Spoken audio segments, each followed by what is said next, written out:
ॐ श्रीगुरुभ्यो नमः। नमो नमः।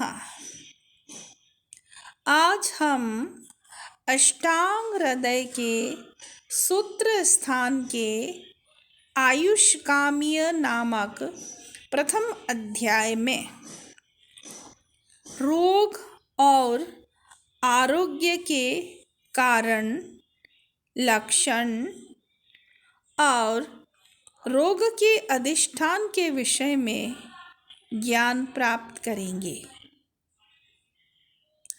सर्वप्रथम रोग और आरोग्य के कारण के बारे में जानें।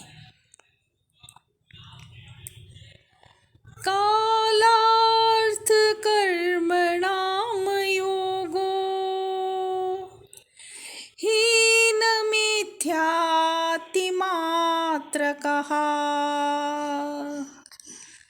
सम्यग् योगश्च विज्ञेयो रोगारोग्येक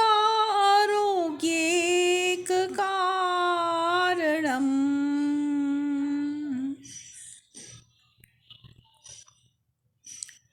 काल, अर्थ, कर्म, इन तीनों के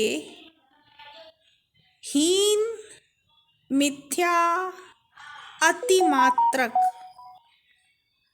योगो, अति जो योग है वह रोग एक कारणम, रोग की उत्पत्ति में एकमात्र कारण है। काल, अर्थ और कर्म के हीन, मिथ्या और अतियोग रोगैक्य कारणम, वो रोग की उत्पत्ति में एकमात्र कारण है।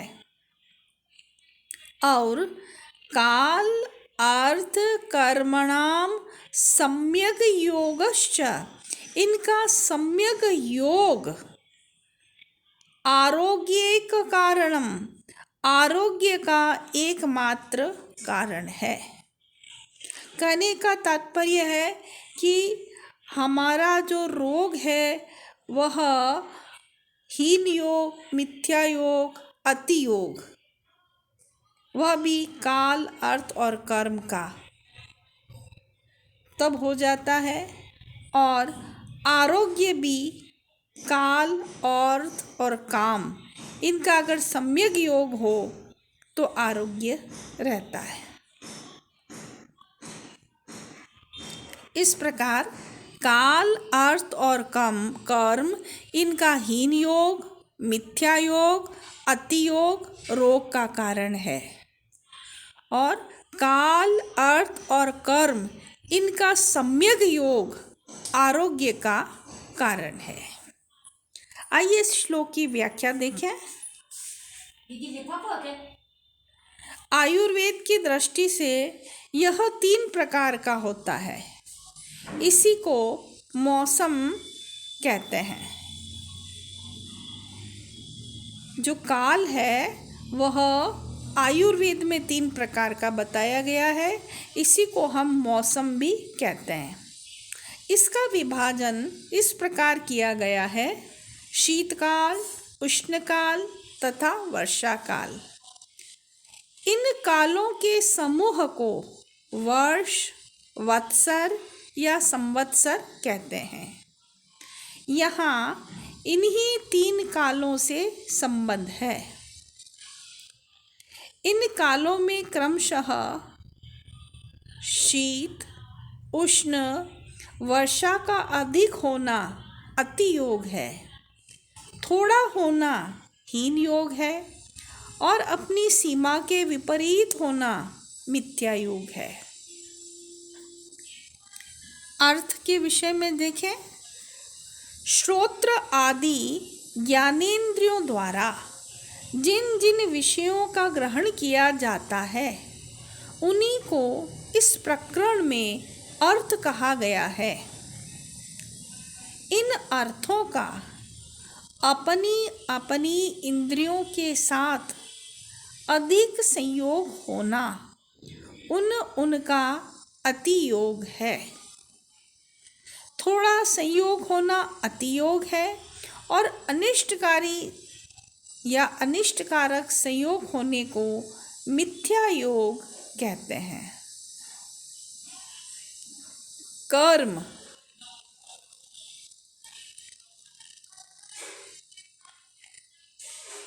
वाणी, मन तथा शरीर की प्रवृत्ति या चेष्टा का नाम कर्म है। न्याय शास्त्र के अनुसार संयोग भिन्नत्वे सति संयोगा समवायी कारणत्वम कर्मत्वम। यह कर्म भी हमारा उपकारक है। उक्त तीनों के या दो के अथवा एक के कर्म की अधिकता का नाम अतियोग है। कर्म की कमी को हीन योग तथा अहितकर या हानिकारक कर्म के योग को मिथ्या योग कहते हैं। इस प्रकार काल, अर्थ तथा कर्म के अतियोग, हीन योग, मिथ्या योग किसी न किसी रोग को उत्पन्न करने में कारण होता है। उक्त अतियोग आदि शारीरिक एवं मानसिक रोगों की उत्पत्ति में कारण होते ही हैं। शीत, उष्ण एवं वर्षा का अतियोग, हीन योग, मिथ्या योग प्राकृतिक रूप से भी देखा जाता है और मानव द्वारा भी किया जाता है, किंतु फल दोनों का रोगों उत्पत्ति में कारण होता ही है।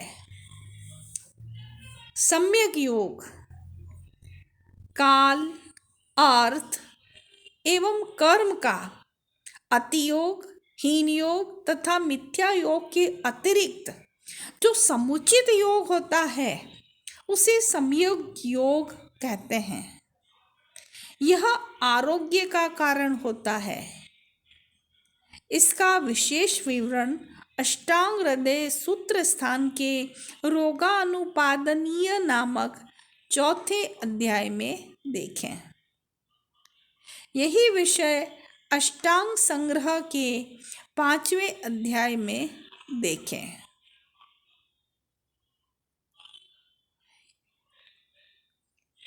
ये जो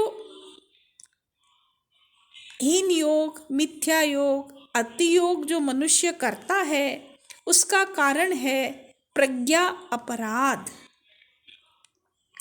इन प्रज्ञा अपराध के कारण ही जो मानव है इन कर्मों की ओर अग्रसर हो जाता है। अब देखें रोग के लक्षण। रोग किसे कहेंगे? रोगस्तु दोष वैषम्यम, दोष साम्यम अरोगता।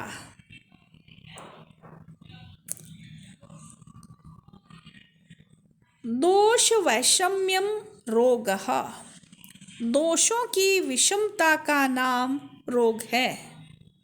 दोष साम्यम अरोगता और दोष की जो समता है उसका नाम अरोगता, आरोग्य है। दोषों की विषमता का नाम रोग है और जो दोषों की समता है उसका नाम आरोग्य है।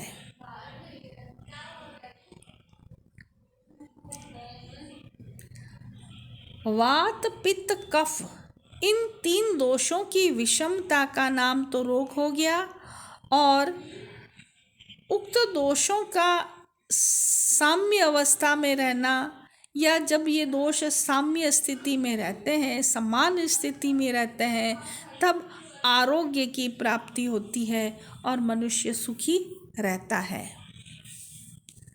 वक्तव्य: दोष या दोषों की विषमता अर्थात तीनों में से एक या 2 दोषों का घट या बढ़ जाना, इसी की विषमता को सम का विपरीत भाव कहा जाता है। यहाँ दोष शब्द रोग का अंतरंग कारण मात्र है। दोषों का सम होना ही आरोग्य है।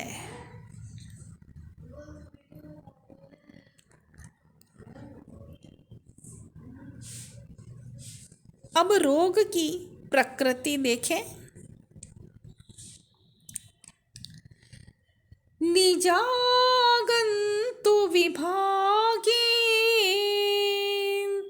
तत्र रोगा द्विधा स्मृताः।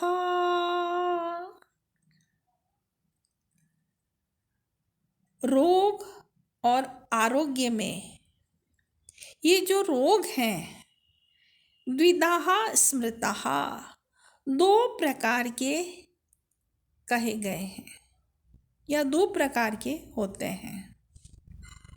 तत्र रोगाः द्विधाः स्मृताः।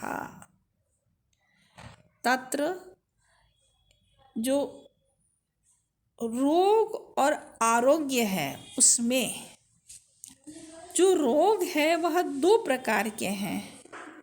निज आगंतु विभागेन, एक निज है जो शरीर के अंदर वात आदि वैषम्य से उत्पन्न होता है, और दूसरा आगंतुज है। तो दो प्रकार के हैं। निज रोग वह है जो वात आदि भीतरी दोषों की विषमता से उत्पन्न होते हैं, और आगंतुक रोग वह है जो अभिघात आदि बाहरी कारणों से होते हैं।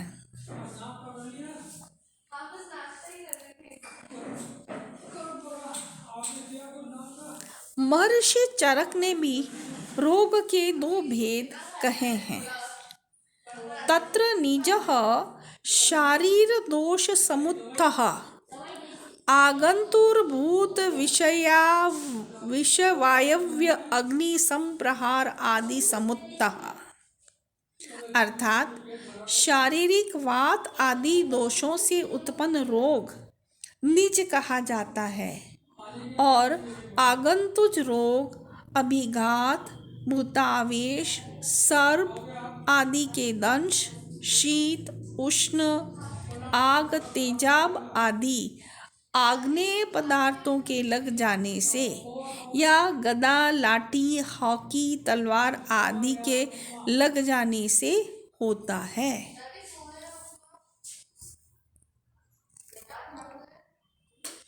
अब रोग के अधिष्ठान कौन से हैं?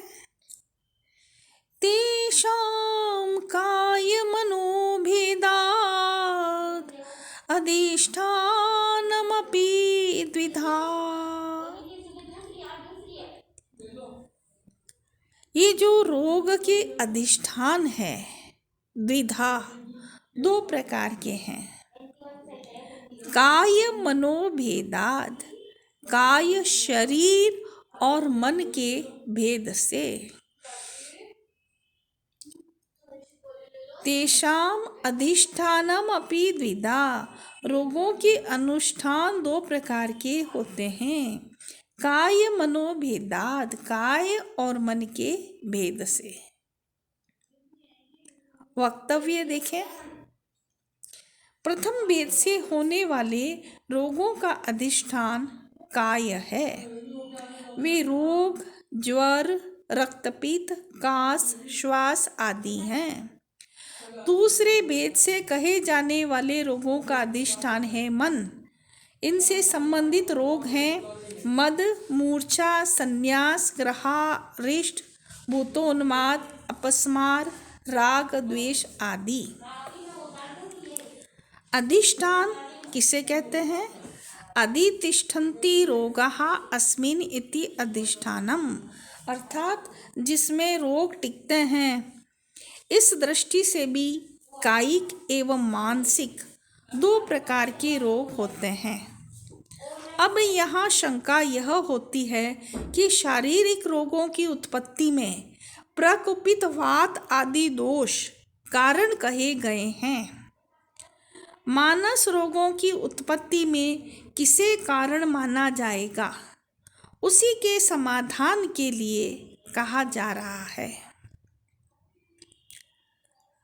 रजस्तमश्च मनसो द्वौ च दोषा उदारितौ। मन के रज और तम द्वौ च दोषौ, ये दो दोष उदारितौ कहे गए हैं। मन के रज और तम ये दो दोष कहे गए हैं, क्योंकि रज और तम मन को दूषित करते हैं। वक्तव्य देखें, गुण 3 हैं, सत्व, रजस और तमस। इसी विषय को महर्षि चरक ने मानसः पुनरुद्दिष्टो रजश्च तम एव च भी स्वीकार किया है। और मानस रोगों की चिकित्सा के लिए उन्होंने अगले 58वें पद्य में कहा है, मानस रोगों की ज्ञान, विज्ञान, धैर्य, स्मृति तथा समाधि द्वारा चिकित्सा करें। इस विषय को आप नियतस्तु अनुबंधो रजसस्तमसोः परस्परम न हि अरंजकस्कम तमः प्रवर्तते, अर्थात काम आदि मानस रोगों तथा ज्वर आदि शरीर संबंधी रोगों का कदाचित परस्पर अनुबंध हो जाता है, परंतु रजस और तमस का परस्पर अनुबंध होना निश्चित ही है, क्योंकि तमस रजस के बिना प्रवृत्त ही नहीं होता और ये दोनों कभी भी एक दूसरे का साथ नहीं छोड़ते। और सत्व गुण सर्वदा निर्विकार है, अतः वह सत्व गुण मानसिक आरोग्य को देने में कारण है। अष्टांग संग्रह में वाग्भट ने सत्व, रजस, तमस को महागुण कहा है। अतः ये तीनों कारण रजस तथा शुक्र रूप बीच में भी रहते हैं और कार्य में भी रहते हैं, कार्य अर्थात भ्रूण में भी रहते हैं। अतएव इनके विषय में भगवान धन्वंतरि ने सुश्रुत से कहा है। देखें, सुश्रुत संहिता के शारीरिक अध्याय में सत्व, रजस, तमस की निरुक्ति देखें। सत्वम अस्ति इति सत्, सतो भावः सत्वम अस्तित्वयुक्त। रजस रंजति अनेन इति रजः, रागः आसक्ति। तमस ताम्यति अनेन इति तमः, विनाशकारक प्रधान गुण। रजोगुण तथा तमोगुण का वर्णन करते हुए महर्षि पुनर्वसु ने कहा है, षष्ठी के समय पुरुष अव्यक्त अवस्था से व्यक्त अवस्था में आता है और पुनः प्रलय काल में व्यक्त अवस्था से अव्यक्त अवस्था में चला जाता है। इस प्रकार बंधन के कारण रजस तथा तमस गुणों से युक्त पुरुष संसार चक्र के समान घूमता रहता है। आज के लिए इतना ही। धन्यवाद।